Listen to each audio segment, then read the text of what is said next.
जिल्हाधिकारी जितेंद्र डुडी साहेब राज्य सरकारकडे प्रस्ताव पाठवणार आहेत, ज्यामध्ये 15 वर्षांहून अधिक जुन्या वाहनांवर बंदी येण्याची शक्यता आहे। आणि हा जर प्रस्ताव मंजूर झाला तर पुण्यातील 7 लाख वाहन हे स्क्रॅप करावे लागतील।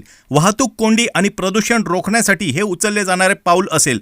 पण मला साहेबांना काही प्रश्न विचारायचे आहेत। ज्या जुन्या गाड्या फिटनेस टेस्टमध्ये पास होऊ शकत नाहीत त्या बंद करणे समजू शकतो, पण ज्या गाड्या अतिशय वेल मेंटेन कंडिशनमध्ये आहेत त्या गाड्यांवर बंदी आणण्याचा काय संबंध? याने हीच गोष्ट सिद्ध होते की तुमच्याच फिटनेस टेस्ट सेंटरवरती विश्वास नाही। पुणे मुंबई चालणारी डेक्कन क्वीन ज्याला 95 वर्ष पूर्ण झालेत, सिंहगड एक्सप्रेस ज्याला 47 वर्ष पूर्ण झाली आहेत, तरीही या आजही सेवा देत आहेत। यांचं काय करावं हेही आपण सांगावे। महानगरपालिकेची 4 वर्ष जुनी गाडी पण महाभारताच्या काळात युद्धात उद्ध्वस्त झालेल्या गाडीसारखी दिसते। यातून सतत मँगो मस्तानी सारखं काहीतरी खाली पडत असतं। या गाड्यांचं काय? एसटी बसेस त्यांच्या क्षमतेपेक्षा दुप्पट प्रवासी भरून नेत आहेत।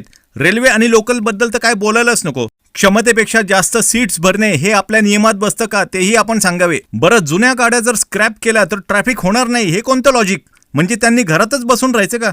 अहो, ते का दुसऱ्या गाड्या घेणार नाही का? आणि सर्वच जण काय सरकारी नोकरीमध्ये आहेत काय? फटाफट गाड्या गेला। बरं, दिल्लीमध्ये तर या 15 वर्ष जुन्या गाड्या कधीपासून बंद आहेत, पण आज दिल्लीमध्ये ट्रॅफिक आणि प्रदूषणाचा प्रश्न हा आधीपेक्षा खूप मोठा झालेला आहे। आज देशभरातील अनेक अर्थतज्ञांचे हे स्पष्ट मत आहे की असले नियम सरकारला जास्त टॅक्स मिळावा यासाठीच केले जातात। म्हणजे लोक त्यांच्या जुन्या गाड्या स्क्रॅप करतील, नवीन विकत घेतील आणि या नवीन घेतलेल्या गाड्यांवर सरकारला भरपूर टॅक्स मिळेल।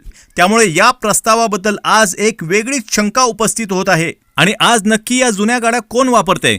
एकतर लोअर मिडल क्लास किंवा गरीब माणूस। अरे, त्यांना नवीन गाड्या घ्यायला परवडतच नाहीये, म्हणून तर ते जुन्या गाड्या वापरतात आणि तुम्ही त्याही काढून घेणार आता त्यांच्याकडून। कसं आहे ना साहेब, जर का सर्व कामकाज नियमांवर बोट ठेवूनच करायचं असेल ना तर त्याची सुरुवात शासनापासून होऊ द्या, नंतर पब्लिक पर्यंत या। कारण आईबाप काय सांगतात यापेक्षा आईबाप काय करतात याचे संस्कार मुलांवर जास्त होत असतात।